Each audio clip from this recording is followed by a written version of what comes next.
جب کوئی پکارنے والا مجھے پکارتا ہے تو میں اس کی دعا قبول کرتا ہوں، تو ان کو چاہیے کہ میرے حکموں کو مانیں اور مجھ پر ایمان لائیں تاکہ نیک رستہ پائیں۔ سورۃ البقرہ۔ بسم اللہ الرحمن الرحیم۔ اللہ کے نام سے شروع جو نہایت مہربان رحمت والا ہے۔ السلام علیکم ورحمۃ اللہ وبرکاتہ۔ اپنے آپ کو بڑا اور دوسروں کو اپنے سے حقیر جاننا تکبر ہے۔ قرآن و حدیث میں تکبر کرنے والوں کا بہت برا انجام بیان کیا گیا ہے۔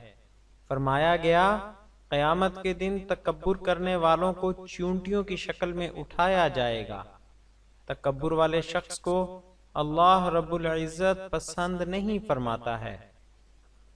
تاجدار رسالت صلی اللہ علیہ وآلہ وسلم نے فرمایا، جس کے دل میں رائی کے دانے جتنا یعنی تھوڑا سا بھی تکبر ہوگا وہ جنت میں داخل نہ ہوگا۔ آج کی ویڈیو میں آپ دوستوں کے سامنے صحیح مسلم کی حدیث نمبر 7435 میں روایت کی گئی تکبر سے بچنے کی ایک دعا پیش کرنے کی سعادت حاصل کی جا رہی ہے۔ ویڈیو میں آگے بڑھنے سے پہلے نئے آنے والے دوستوں سے گزارش ہے کہ ہمارے چینل کو ضرور سبسکرائب کریں اور آنے والی ویڈیو سے باخبر رہنے کے لیے بیل آئیکن پریس کریں۔ شکریہ۔ جس حدیث سے یہ دعا لی گئی ہے وہ حدیث بھی بہت جامع اور پر اثر ہے۔ آئیے پہلے اس حدیث کا ترجمہ دیکھتے ہیں۔ حدیث میں روایت کیا گیا کہ ایک دن حضرت عتبہ بن غزوان رضی اللہ عنہ نے خطبہ دیا اور اللہ تعالیٰ کی حمد و ثنا کی، پھر کہا، بے شک یہ دنیا خاتمے کے قریب ہو گئی ہے اور اس میں سے تھوڑا سا حصہ باقی رہ گیا ہے، جس طرح برتن کے آخری قطرے ہوتے ہیں جنہیں برتن والا انڈیل رہا ہوتا ہے، اور تم اس دنیا سے اس گھر کی طرف منتقل ہو رہے ہو جس پر زوال نہیں آئے گا۔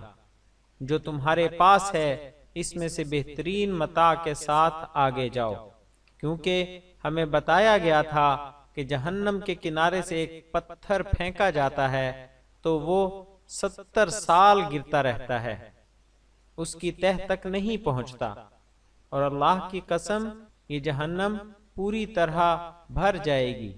کیا تمہیں اس پر تعجب ہے؟ اور ہمیں بتایا گیا کہ جنت کے کیواڑوں میں سے 2 کیواڑوں کے درمیان 40 سال کی مسافت ہے، اور اس پر ایک دن آئے گا جب وہ ازدحام کے سبب تنگ پڑ جائے گا۔ اور میں نے دیکھا کہ رسول اللہ صلی اللہ علیہ وآلہ وسلم کے ساتھ ایمان لانے والے 7 لوگوں میں سے 7واں میں تھا۔ ہمارے پاس درختوں کے پتوں کے سوا کھانے کی کوئی چیز نہیں ہوتی تھی، یہاں تک کہ ہماری بانچھیں زخمی ہو گئیں۔ میں نے ایک چادر اٹھائی تو اسے اپنے اور سعد بن مالک رضی اللہ عنہ کے درمیان 2 حصوں میں تقسیم کر لیا، آدھی میں نے کمر پر باندھی اور آدھی سعد رضی اللہ عنہ نے۔ اب ہم میں سے ہر کوئی شہروں میں سے کسی شہر کا امیر بن گیا ہے۔ میں اس بات سے اللہ کی پناہ میں آتا ہوں کہ میں اپنے دل میں بڑا اور اللہ کے نزدیک چھوٹا ہو جاؤں، اور کبھی کوئی نبوت نہیں تھی مگر ختم ہو گئی، یہاں تک کہ اس کا پچھلا حصہ بادشاہت میں بدل گیا۔ جلد ہی تمہیں اس کا پتہ چل جائے گا، اور ہمارے بعد کے امیروں کا بھی تم لوگ خود تجربہ کر لو گے۔ اب آئیے اس حدیث سے اخذ کی گئی دعا سماعت کرتے ہیں۔ دعا: انی اعوذ باللہ ان اکون فی نفسی عظیما وعند اللہ صغیرا۔ ترجمہ سماعت کرنے سے پہلے ایک مرتبہ روانی سے دعا پڑھتے ہیں۔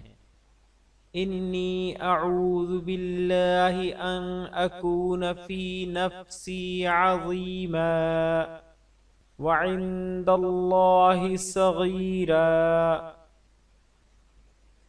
ترجمہ: بے شک میں اللہ کی پناہ مانگتا ہوں اس بات سے کہ میں اپنی نظروں میں خود کو بڑا سمجھوں، جبکہ میں اللہ کے نزدیک حقیر ہوں۔